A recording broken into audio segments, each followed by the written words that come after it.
വികസനത്തിന്റെ ഭാഗമായി 7 Saudi real estate കമ്പനികളുമായി ധാരണയിലെത്തി റിയാദ് അന്താരാഷ്ട്ര വിമാനത്താവളം. 3 പുതിയ ടെർമിനലുകളും 6 റൺവേകളും പുതുതായി നിർമ്മിക്കും. 57 ചതുരശ്ര കിലോമീറ്റർ വിസ്തൃതിയിലായിരിക്കും വികസന പ്രവർത്തനങ്ങൾ.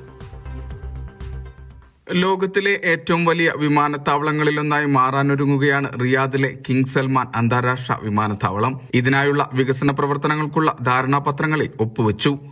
7 പ്രമുഖ സൗദി റിയൽ എസ്റ്റേറ്റ് കമ്പനികളുമായാണ് ധാരണ. സുമോ ഹോൾഡിംഗ്, മുഹമ്മദ് അൽ ഹബീബ് ഇൻവെസ്റ്റ്മെന്റ്, കിനാൻ, അജിദാൻ, റിറ്റാൽ, ഉർജ്വാൻ, ഒസൂസ് എന്നിവയാണ് ധാരണയായ കമ്പനികൾ. നിലവിലുള്ള ടെർമിനലുകൾക്ക് പുറമെ 3 പുതിയ ടെർമിനലുകളും 6 റൺവേകളും സജ്ജമാക്കും. 57 ചതുരശ്ര കിലോമീറ്റർ വിസ്തൃതിയിലാണ് വിമാനത്താവളം വികസിപ്പിക്കുക. 12 ചതുരശ്ര കിലോമീറ്റർ പ്രദേശം റിയൽ എസ്റ്റേറ്റ് വികസനത്തിനായി നീക്കിവെക്കും.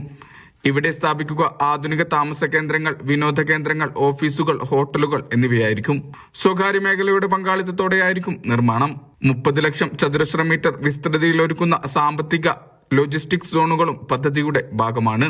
പദ്ധതി പൂർത്തിയായാൽ പ്രതിവർഷം 10 കോടി യാത്രക്കാരെയും 20 ലക്ഷം ടൺ ചരക്കും കൈകാര്യം ചെയ്യാൻ വിമാനത്താവളം സജ്ജമാകും. Vishal Cherpulassery, media 1, Riyadh.